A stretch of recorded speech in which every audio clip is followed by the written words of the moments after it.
Hello दोस्तों, कैसे हैं आप लोग। आशा और उम्मीद करता हूँ आप अच्छे होंगे और अपनी लाइफ को बहुत ही अच्छे तरीके से जी रहे होंगे।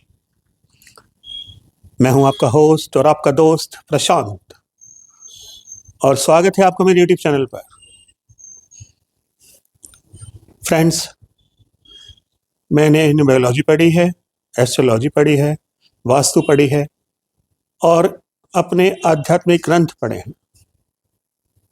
और मैंने अपने जीवन में, अपनी लाइफ में इन सभी चीज़ों का एक निचोड़ निकाला है और कुछ कुछ चीज़ें इनकी अपनी लाइफ में यूज़ की है, जिससे मैंने अपनी लाइफ को अपग्रेड किया है और अपनी लाइफ को बहुत कुछ चेंज किया। वही टीचिंग्स, वही लर्निंग्स, वही एजुकेशन मैं आपको देने आया हूँ अपने चैनल पर। मेरा उद्देश्य है कि इन टीचिंग्स से आपकी लाइफ भी अपग्रेड हो, आपकी लाइफ में चेंज हो और आपकी लाइफ एक बेहतर दिशा की तरफ मूव कर सके। हमारे चैनल पर आपको मिलेंगी अंग ज्योतिष से संबंधित वीडियो, ज्योतिष शास्त्र से संबंधित वीडियो, कुछ वास्तु की वीडियो और कुछ आध्यात्मिक ज्ञान और डेली लाइफ में यूज होने वाली छोटी मोटी टिप्स, जिससे आप अपनी लाइफ को अपग्रेड कर सकते हैं, चेंज कर सकते हैं और ऊंचाइयों की तरफ मोड़ सकते हैं। आज की वीडियो भी इसी शिक्षा पर आधारित है, लेकिन उससे पहले अगर आपने मेरे चैनल को अभी तक सब्सक्राइब नहीं किया है तो मैं रिक्वेस्ट करूंगा, कृपया सब्सक्राइब कर लीजिएगा और बेल बटन को हिट कर दीजिएगा, जिससे कि आने वाली वीडियो की नोटिफिकेशन आपको मिल जाए और जीवन को अपग्रेड करने वाली, बेहतरी की तरफ मोड़ने वाली वीडियोस आप मिस न कर पाए। तो आइए शुरू करते हैं। क्या है आज की वीडियो का कंटेंट, जानते हैं। फ्रेंड्स, आपने महाभारत के बारे में तो सुना होगा, महाभारत आपने देखी भी होगी। सीरियल आता है महाभारत का, पहले डीडी पर आता था, अब तो यूट्यूब पे आपको मिल जाएगा। महाभारत में एक प्रसंग आता है जब कौरवों और पांडवों के बीच युद्ध शुरू हुआ।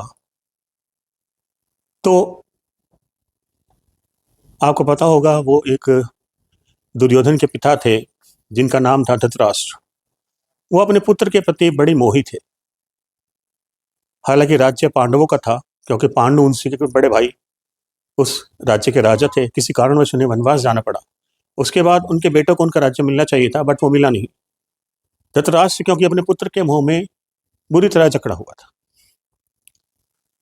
तो जब युद्ध शुरू होने वाला था कुरुक्षेत्र में कौरवों और पांडवों के बीच, तो धृतराष्ट्र ने राज ज्योतिष को बुलाया और पूछा कि क्या परिणाम है। मेरे दुर्योधन की कुंडली देखिए और बताइए कि क्या इसका परिणाम निकलेगा युद्ध का। राज ज्योतिष, जो कि बहुत बड़े ज्योतिष विज्ञानी, पूरे राज्य के ज्योतिष, एक राजमहल के ज्योतिष, इतने बड़े ज्ञानी व्यक्ति, उन्होंने एक दुर्योधन की कुंडली देखी और कहा कि इस बालक की कुंडली में राजयोग लिखा है। दुर्योधन की कुंडली में राजयोग लिखा है। इतने बड़े राज ज्योतिष ने भविष्यवाणी की उसकी कुंडली देखकर।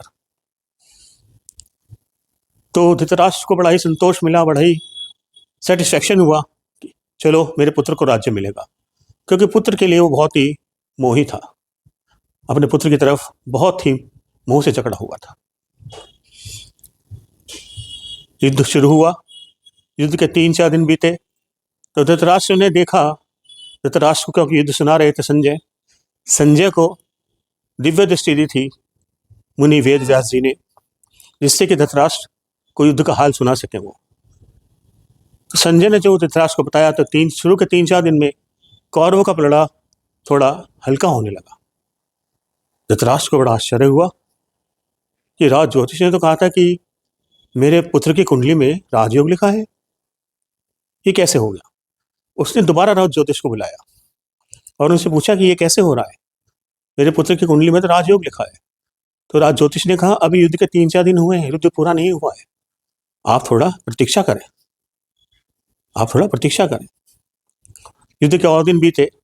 कौरवों की तरफ से बड़े बड़े योद्धा मारे जाने लगे। दुर्योधन का पलड़ा और भी हल्का हो गया। अब धृतराष्ट्र को गहरी चिंता हो गई। धृतराष्ट्र को बड़ा आश्चर्य हुआ कि मेरे पुत्र की कुंडली में तो राजयोग लिखा है, तो ये कैसे हो रहा है? उसने फिर से राज ज्योतिष को बुलाया और पूछा कि कैसे है? आपने तो भविष्यवाणी की थी कि मेरे पुत्र की कुंडली में राजयोग है, तो ये कैसे हो रहा है? तब राज ज्योतिष ने अपनी दिव्य दृष्टि से देखा और बताया, राजन, कोई पांडवों की तरफ ऐसा व्यक्ति है जिसके जो ग्रहों और नक्षत्रों के परे है, जो ग्रहों और नक्षत्रों के भी ऊपर है, जिसके अंडर में ग्रह नक्षत्र काम करते हैं, जो इन ग्रहों नक्षत्रों को अपनी इच्छा से तोड़ मरोड़ सकता है। कोई पांडवों की तरफ ऐसा व्यक्ति है? तो दोस्तों, फ्रेंड्स, आप जानते होंगे ऐसा कौन व्यक्ति पांडवों की तरफ था?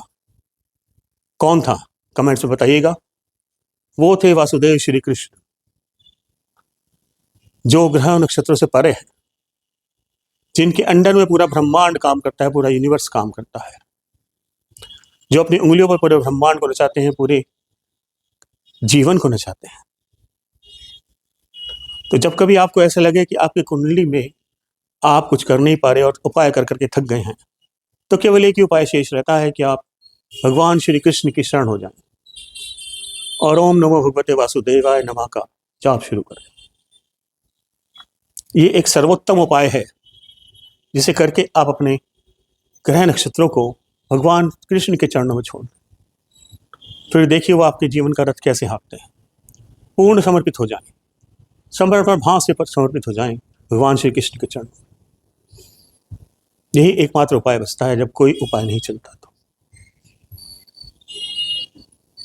जय श्री राधे, जय श्री कृष्ण। तो दोस्तों, आशा और उम्मीद करता हूँ आपको ये वीडियो पसंद आया होगा। Thank you for watching the video.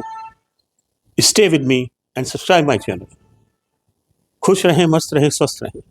धन्यवाद, नमस्कार।